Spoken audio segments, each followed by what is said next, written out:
obviously can't wipe the smile off your face now to be able to do live again. Yeah, there's nothing like it. Oh, I mean, all of this has made me appreciate it so much more. You know, 19 years I've been in comedy, and every time I do a show now, it just means a little more. Well, what a pleasure it is to have Lars, Callieou and Chris Franklin on Legends of Bevo comedy version for the very first time in the studio. It's good to be here, mate. It's a beautiful studio. I was zoomed in last time. Yeah, great to be here. And great to be able to do live shows again. You know, we were speaking about that. You guys tonight have got a live show down at Port Adelaide. What's happening down there? Do you want to take this one? Well, we were supposed to be doing shows in Queensland for these 11 days, but they got a little bit of rain and we headed over here. So we just popped down to Adelaide. I'm back in Australia after a 2-year hiatus. I was stuck in Canada for 2 years and am delighted to be back. So we were on a variety show tonight, and then I'm off to Queensland, Sunshine Coast, to do some shows. My first time performing in Queensland. I've done all the other states in Australia, but I've never performed in Queensland. So tomorrow morning I'll be off over there. How exciting. And yourself, Rangus? Yeah, same thing. Got the variety show tonight, which is sort of a little bit of all things Fringe. There's some circus acts, some musical acts, some comedy and acrobats and things that should be a lot of fun out at Port Adelaide. Then I'm off to do Mullet Fest in Albury over the weekend. National competition to find Australia's best mullets. I'm a guest judge on that. Then home to Tassie to celebrate my wife's 50th. Oh, beautiful. Happy birthday to the lovely wife. So, yeah, what a couple of years we've had. Firstly, we'll speak to you, Lars. You mentioned before, it's been 2 years since you've been able to come to Australia. What have you been doing to keep yourself busy? I got a little bit lucky. I was in Australia when the world shut down. So I started my tour here in 2020, did a week in Perth, and was flying to Tasmania to do some shows with Chris. And my prime minister called us all home. He came on television and he said, if you are abroad, you need to come home now. And I thought, you can't call them that. I don't think that's the right term. But he said that for real. And then I was standing in the Melbourne airport on the phone with Chris, and we had a lot of shows, and about half of them had been canceled. And I was trying to decide whether or not I should stick around and try and do some shows or fly back to Canada, and made the decision to go back to Canada on March 17th of 2020. So I flew home 2 years ago, almost to the day, and finally got back. When the borders opened up, I was at the point where I was ready to row over here. I would have swam to get back in, whatever it would have taken. So that decision to go home was made on a coin toss in the airport too. Yeah. Will I stay and he would have been here for 2 years, stuck here, if that had have happened. Oh, there you go. Yeah. So, you know, Canada opened up, closed, opened up, closed, opened up, closed. So there was, you know, clubs you could play and then you couldn't. And then we did backyard shows and then you couldn't. And then we did virtual shows, and it was just getting by until you can get on that plane and travel 40 hours back here. And I obviously can't wipe the smile off your face now to be able to do live again. Yeah, there's nothing like it. Oh, I mean, all of this has made me appreciate it so much more. You know, 19 years I've been in comedy, and every time I do a show now, it just means a little more. It's definitely. And yourself, Frangus, like you've been involved in lockdowns as well the last couple of years. Yeah, for sure. I was fairly lucky being in Tassie. We were an island off the main island, so we were fairly free. We shut our border, not that anyone noticed, because it was Tassie. Because we were clean and WA was clean, we had a travel bubble there, and the airlines started doing direct flights from Launceston to Perth. So I spent a lot of last year touring around the mining camps in WA where I was able to go. So I told them all the reason I'm here is because all the really good comedians are locked in their houses in Melbourne and Sydney. But, I was lucky in that respect. I had a good year at the second year of COVID. So. And speaking of George Capignaris, recently a mate of yours, and he was saying doing stand-up comedy on Zoom is an absolute nightmare. How did you find it, Chris? Oh, it was horrible. It was absolutely horrible. You can visibly watch the viewers number go down on your screen. So they're walking out without telling you, you know, just by pushing a button. And people are there eating meals. So they've got their microphone on. You hear people slurping noodles and yelling at the dog or whatever. They just forget they're in a comedy club because they're not. They're in their lounge room in their pajamas watching you talk to your computer. It's extremely awkward. So doing it live, you must be absolutely pumped as well. Yeah. Nothing beats it. Nothing beats it. And in terms of materials for your current show? I'm going to be talking a little bit about, I've got this technology now, the smartwatch and the smartphone, and how a person of my age, 57, almost 58, tries to navigate a world with technology and how bad I am at it. So, Lars, in terms of your own material, so, how do you approach your shows at the moment? Well, the Zoom shows, I got pretty lucky. There was a event company in Edmonton that created a virtual studio that was pretty comedian friendly. As close, it was a reasonable facsimile. It's still not a live performance, but I had screens where I could see everybody and interact with them. So that made it, passable. And then as far as, the material, there's so much to be mined from the differences between Canada and Australia. I mean, they're very similar in that they're Commonwealth countries, smallish populations. Our countries are about the same age, but there's a lot of differences. And so I spent a lot of time talking about the similarities and differences between Canada and Australia. And you guys are the hardest drinking people in the world. You're sitting right next to one right there. That's a good example of that. The ones you hang around with are. Yeah. I've in the 25 countries I've performed in, I've never been to a country that can drink like Australians. I think that's something to be proud of, I suppose. But you guys have the title as far as I'm concerned. And the friendship between you, obviously you guys have been friends for a long time. Where did it first begin? I was popping down to this show. I was doing the Melbourne Comedy Festival, and I heard there was a show called the Exford After Party that you could pop on at the end of the night. So I rushed down there to hop on, and there was this comedian hosting. He was hilarious. Never met him before, never heard of him. He was fantastic, and the crowd at the Exford is notoriously rowdy, and he was controlling them, and then he came off stage, complimented this other young comedian who was about to go up, and I thought, oh, this is a nice guy. And ended up going out drinking with him that night. And turns out he still hasn't got home. Yeah.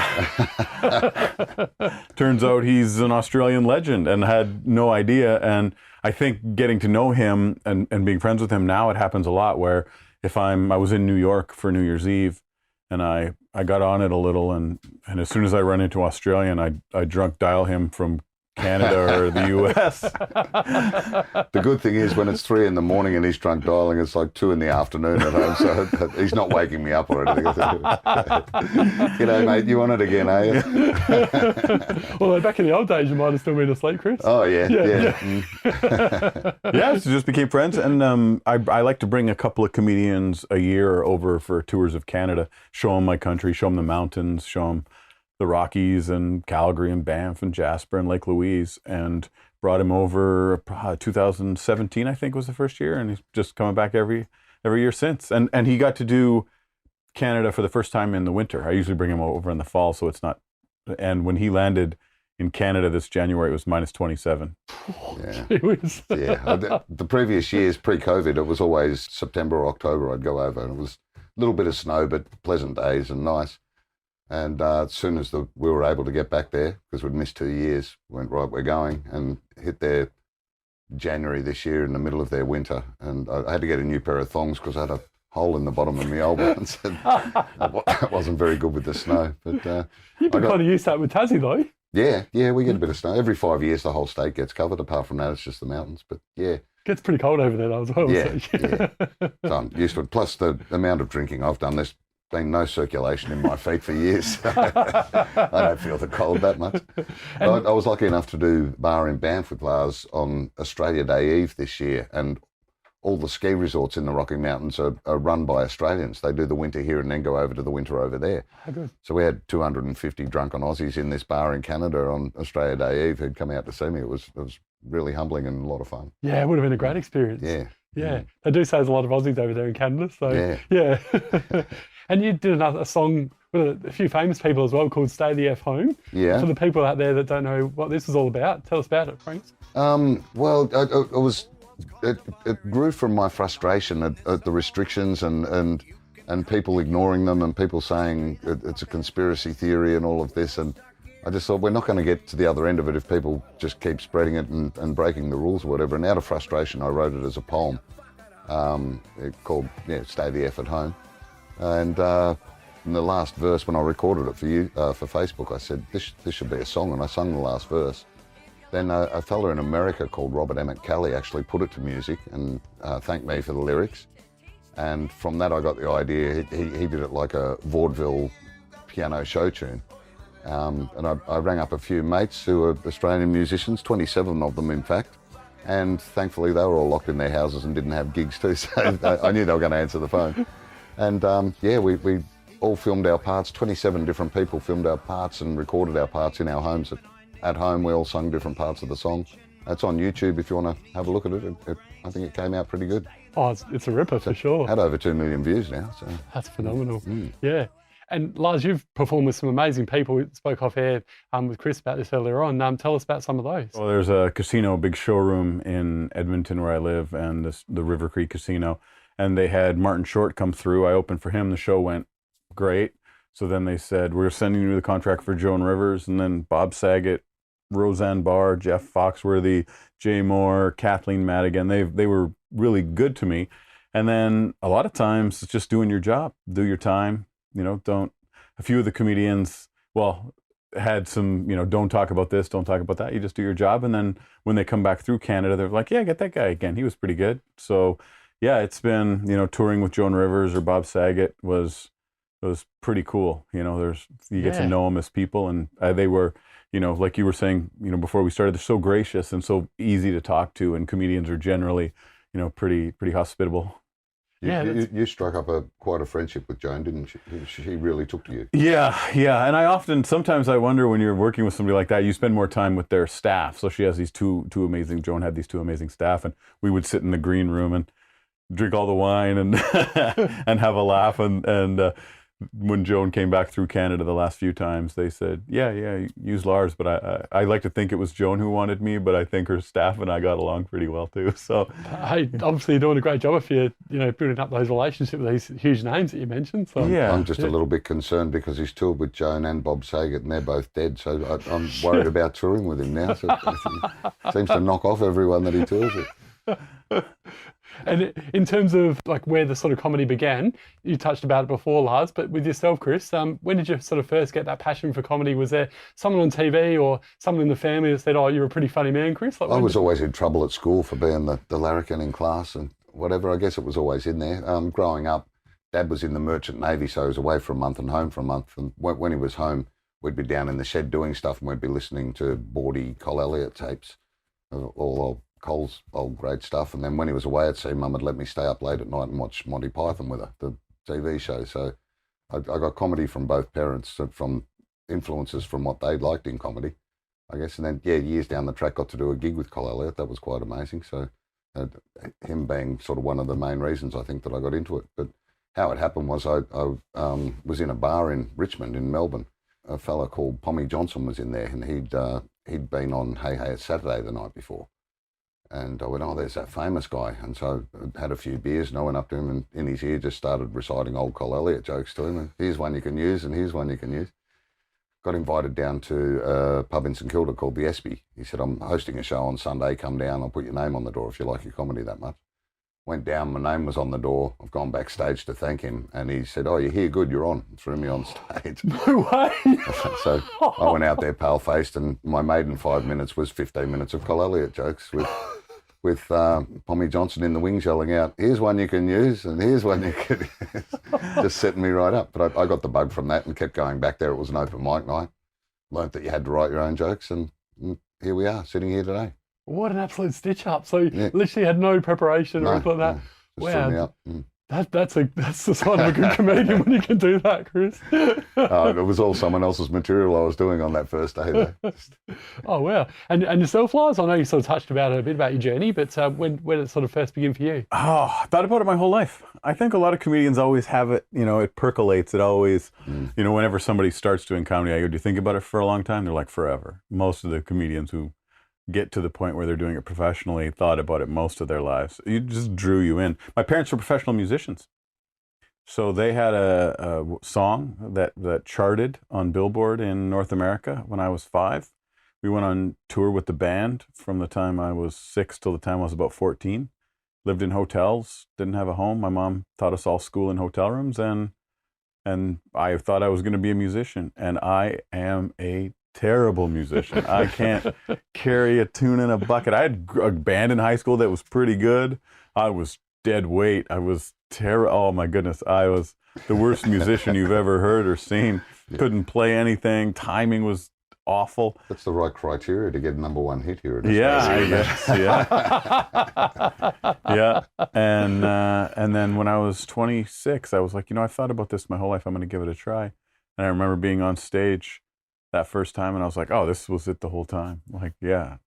Then that was May 19 years ago. It was unreal. Yeah. Kind of when you think back about it, like I hadn't considered any of what you just said, but it was obviously in there all the time. I did the Callieou stuff with in the shed with Dad. When I was in the Navy in the 80s, we have a ship's concert, and I went out as a stand-up comedian and did Callieou jokes out there representing the cooks of the ship, and they loved that. And I thought I was a stand-up comedian, so I was, when we came back to shore in Sydney, I was jumping up at late-night piano bars and doing the same old Callieou jokes all the way. Working as a chef after the Navy in Fremantle in Western Australia, and someone invited me at a pub to do comedy. The first time there was a band on, I was in between the bands, and I had cheat sheets stuck to all the fold backs, and I'd almost wallpapered the whole stage with these jokes that I had to say. So yeah, you learn to do it right eventually, but I had been doing it for a long time. Yeah. And it's such it's a tough thing being a stand-up comedian, because some of my friends are like, because I'm kind of funny, but in a stupid way. Like I always do silly things to make my friends laugh, and they're like, be a great stand-up comedian, but it takes a lot of skill and a lot of patience and willpower as well, because not everyone finds you funny. So, in terms of how do you guys deal, I guess yourself, Chris, with hecklers, and when you sort of get an audience that don't laugh at one of your jokes, how do you handle that? If they don't laugh at the jokes, you move on pretty quickly from that. You change tact and try something to win them back, or acknowledge it to them. I always do. And go, well, that normally works. Have you guys been an audience before? Hecklers are the common enemy of the comedian. So that there's a box of stock standard heckle responses that we can all draw for. There's a few that I've written as well, but if you're still fighting with someone, feel free to use these out of this box, and any comedian will grab the same lines if they need to on the night. So we all band together. That's the one piece of joke writing where we don't go, hey, he's doing my joke. You go, yeah, shoot that bugger down. Yeah, absolutely. Yeah. And yourself, Lars, what's your approach? Well, I don't know. I've never had a bad show. It's funny. There's a comedian friend of ours who runs a comedy club in Kuala Lumpur, and he wrote, there's like an unwritten rule in comedy where you're only allowed to brood about the show until 11 a.m. the next day. So after 11 a.m. the next day, you can't complain anymore. So no matter if a show went badly, you have till 11 a.m. the next day, then you got to wipe the slate clean and move on. And we had done a show and it hadn't gone great, and I was whinging about it. And they said, hey, it's after 11. And I'm like, no, we went through a time zone. I got an extra hour. And we were driving west, so I got an extra hour. You forgive yourself. You have to learn. You learn to forgive yourself. I think, it happens so often where, if 20-25% of your jokes work when you first write them, you'd be lucky. Like that's a pretty good batting average for, if you're churning out a lot of jokes.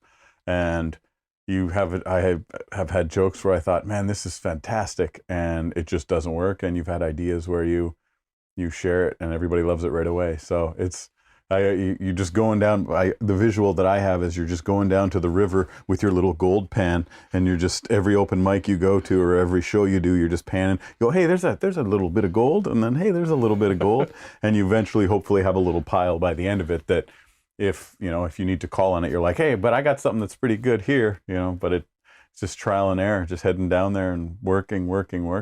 And like we spoke about, it's not everyone's cup of tea. Sometimes you get an audience that love you, sometimes you don't. And that's just one of those things, isn't it? For sure. You're only ever going to get a certain percentage of the audience laugh. And every comedian, once they've found their style, is very different to the others as well. There's some that are very, animated, and some that are like deadpan. We were talking about Elliot Goblet earlier. So, it doesn't move at all. Some are character-based, I guess, although it's not that much of a character with me, the Bogan sort of thing. But yeah, everyone's got their own style, and audiences are the same. They've got their own style of comedy that they like.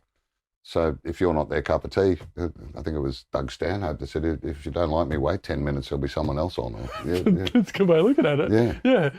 And before I let you go, we've got to speak about Bloke. I know you've been asked about it so many times, but, where did the idea come about? Because, I know so many people have asked you that question before, but personally, it just fascinates me, where the idea came from, Chris. We spoke earlier about Pommy Johnson, who was TV profile before I was even doing comedy. He was a musical act, had a guitar on stage. And in that night where I met him at the bar and said, here's one you can use, here's the one. I said, here's a song I sing. I'd written a few silly parody songs. And he saw something in that, I guess, and he gave me his address, said, come around here, I've got an idea for a song. I went round there and he said, I want to do either the male response to the song Bitch and call it Bloke. And the example he gave me was, I'm a bloke, I'm a plumber. And he said, or I want to do a song called Bitch and do it about Pauline Hanson. So I sat down, I wrote both versions for him. They both came out really quick. And he started doing the Pauline Hanson version on stage, which would never have got to radio. And then through that day at the SBI, I started doing comedy. And I said, do you mind if I do that Bloke song? He said, you wrote it, go for it. And by chance, someone from EMI was in one of the audiences and they said, we want to record it. And it went from there. And now Pommy's sitting in a bath with a toaster, I think. Picked the wrong song. But he's still got that original piece of paper that I wrote the original lyrics on. He said, I'm not going to give it to you because you'll die before me and it'll be worth something. Does it blow you away how successful it's been? Oh, you've heard it. I can't sing or play a note. It was #1 for 3 weeks and in the top 40 for 4.5 months. And like I said before, Dave Gleason's a bit shattered because Screaming Jets haven't never had a #1. I love reminding him of that too. I catch up with my good friend Dave Gleason. Gleaso, if you're watching. The Screaming Jets have never had a #1, although he's singing with the Angels now and they've had a few #1s, but yeah, they weren't #1 when he was there. Yeah. Any other songs down the track maybe for yourself? Or? Oh, no, the media in the world has changed too much. So, like when Bloke came out, it was CDs and that was fancy enough for me. I grew up in a record era, but now it's all downloads and you have to put it on Spotify and I don't understand how the charts work or any of that anymore. Like we brought that Stay the F at Home thing out and that has got 2 million views, but I don't see it in a chart anywhere. I don't see money from that because it's just out there in the media now. So well, the Wiggles got #1, the Hottest 100, I think, with Triple J. So that just tells you what the world's like, doesn't it? Yeah, there you go. Well, before I let you go, guys, just once again, just plug what's up next for you both. Well, if people are on social media, I'm very easy to find. It's extra, like the word extra, EXTRA, and then Lars, which is for real my name, so Extra Lars. Then if they want, they just go to Instagram, follow Extra Lars. I'll follow them back. They can unfollow me. They'll gain a follower. That'll be fun. Then I'll follow their journey. Yeah, I'm off to the Sunshine Coast. It's for a couple shows, and then the Melbourne Comedy Festival for a month, and then a week in Perth. So I am so happy to be back. Just delighted. Exciting times ahead. Yeah. This weekend, Mullet Fest in Albury at Soden's Hotel in Albury. That'll be a good weekend, doing a stand-up show on the Friday and then judging the mullet competition on the Saturday.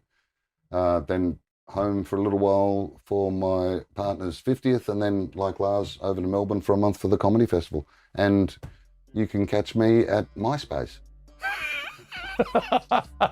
There's just me and Tom on there now, that's it. Yeah. Chris Franklin and Lars Callieou, thanks so much for joining us on Comedy Legends with Bevo. It's been an absolute blast and we look forward to speaking to you both again soon. Good on you, Bevo.